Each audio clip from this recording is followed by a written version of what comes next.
So, Philip, Yes, Dad. where were you when you had your first run?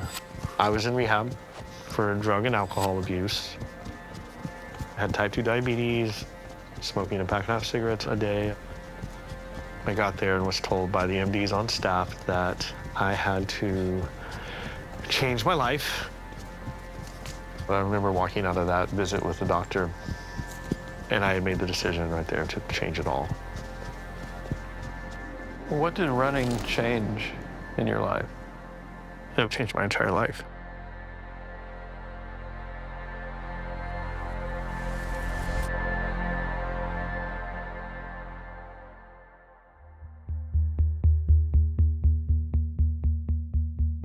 My name's Philip Speer, and I am a chef and restaurateur. And I'm the co-founder of the Comedor Run Club. I grew up in South Texas, mostly in a small city called Mission. My memory is just me and my dad. My mom had split and he had full custody of me.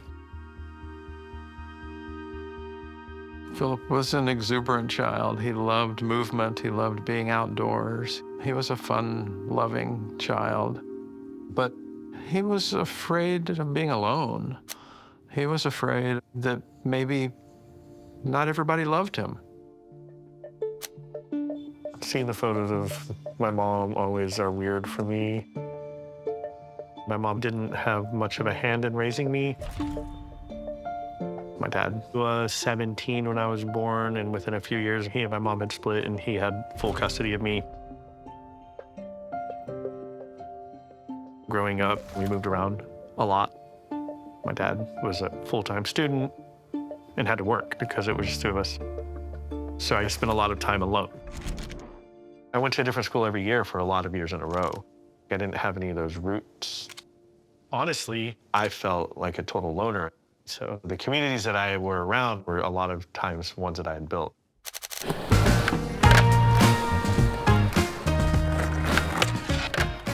The only friends I had ever really had through adolescence were skaters.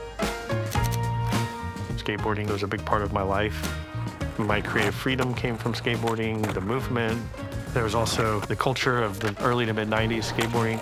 In Texas, Austin was like the mecca of skateboarding. Once I turned 17, I moved to Austin. I had no education. I had no experience. I didn't have a degree. I didn't even have a diploma. So I just began working. Cooking was something I had grown up needing to do. Kitchens almost sought out people who were a little bit different. I felt very at home in a kitchen. There's a kind of a creative outlet. At first, I did it out of necessity, but quickly found passion in that. And then I found success in that. As it turned out, I was pretty good at it. I had gained recognition at this point internationally, in partnership in a really amazing restaurant group that was growing. We were at the top. We were the top in Austin, and we were the top in the country. But the restaurant business in general, there's an extreme amount of pressure.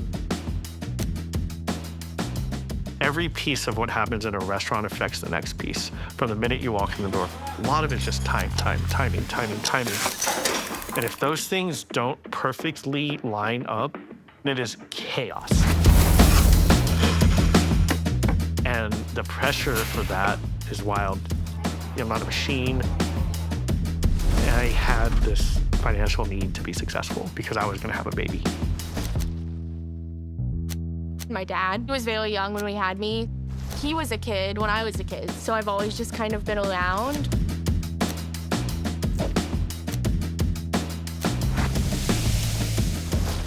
I'm killing myself, working twice as hard, 70, 80, 90 hours a week. And guess what I have to relieve that pressure? 1 foot away from me, you get a beer, a glass of wine, you get a shift drink. For most hospitality professionals, the reward system is alcohol. I made those excuses for so long. The more I drank and the more my body and my mind depended on it, my addiction was progressing. There would be rock bottoms multiple times throughout those periods. So I kept drinking. And it just literally a crash and burn.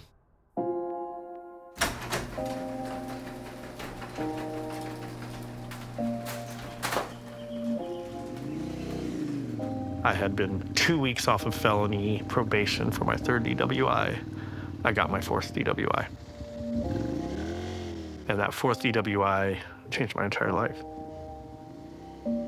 It was a rollover wreck that wrecked into a live gas main. It shut down a quarter area of the city. There was helicopters, and I was woken up with a film camera.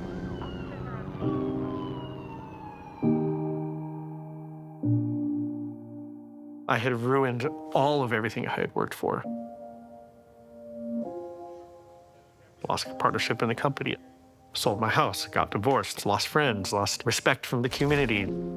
My younger daughter was in kindergarten. I couldn't even go to the school. I isolated. I had to figure out how to make changes for the positive and how to be an example for other people in this business that it can be different. I was in rehab for almost 30 days. I used that time to stop drinking, stop smoking, and then start doing something with myself.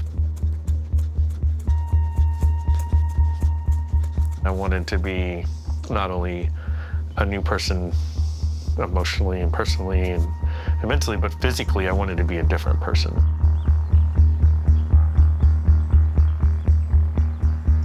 There was a fitness trail up on top of the hill, and I walked up to this fitness trail and I made a lap, walking at first, and then it turned into a run. There is discomfort in running. I liked that aspect of it. Some instances lean into it, knowing I could go a little bit farther. That feeling of being outside, it was like that freedom again that I got from riding a bike or skateboarding. I am out here, I am running. Nothing can stop me. Before he got sober, he was always working. Since he found running, he was able to find so many other things to find purpose in. That gives him a chance to connect and help him regroup. Is this gonna fit? Yeah. No, let me put it together.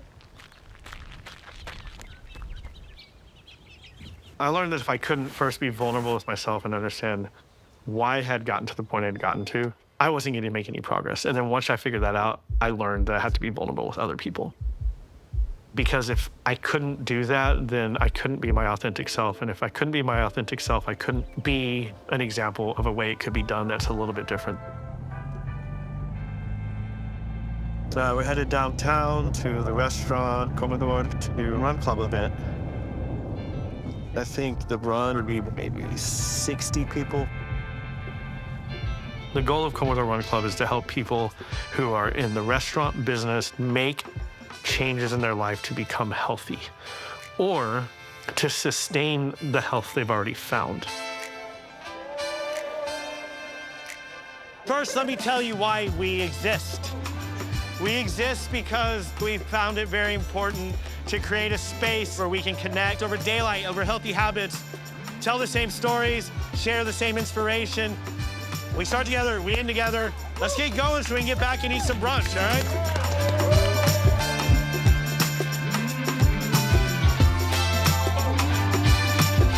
So we put structure around it. We said Monday, Wednesday, Friday at 10 a.m.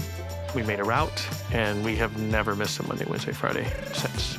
Christmas, ice, storm, COVID, we're there. I'm a chef, owner of a restaurant called Fix that's about 4 blocks down the road from Comedor.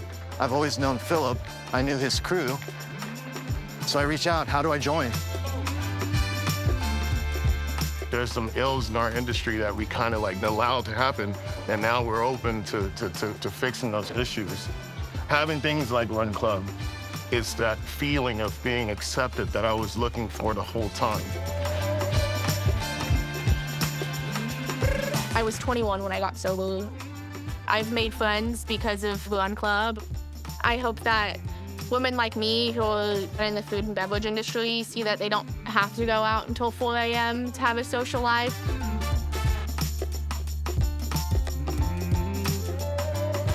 Now, I ran with you guys in the worst times of my addiction, and you know my story.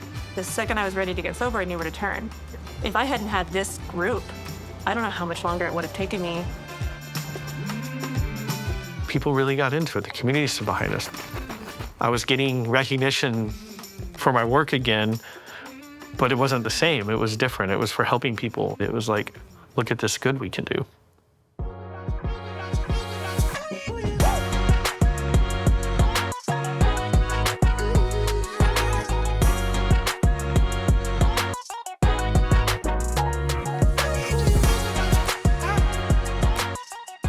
I think running has transformed his body in such a fundamental way that it's also helped transform his emotional state. It's helped him find another avenue for leadership and community building. It's interesting the way running became community for me, because at first it was about running by myself. But once I started running with people, I found the community. I think there's a freedom in movement when you are like in tune with your body. You can build connection around that.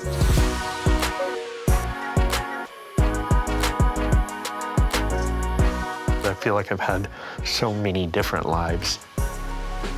I'm here for something. I truly believe that. Running helped me show other people in this business they can make a change and be successful no matter what. We can recover visibly, loudly even.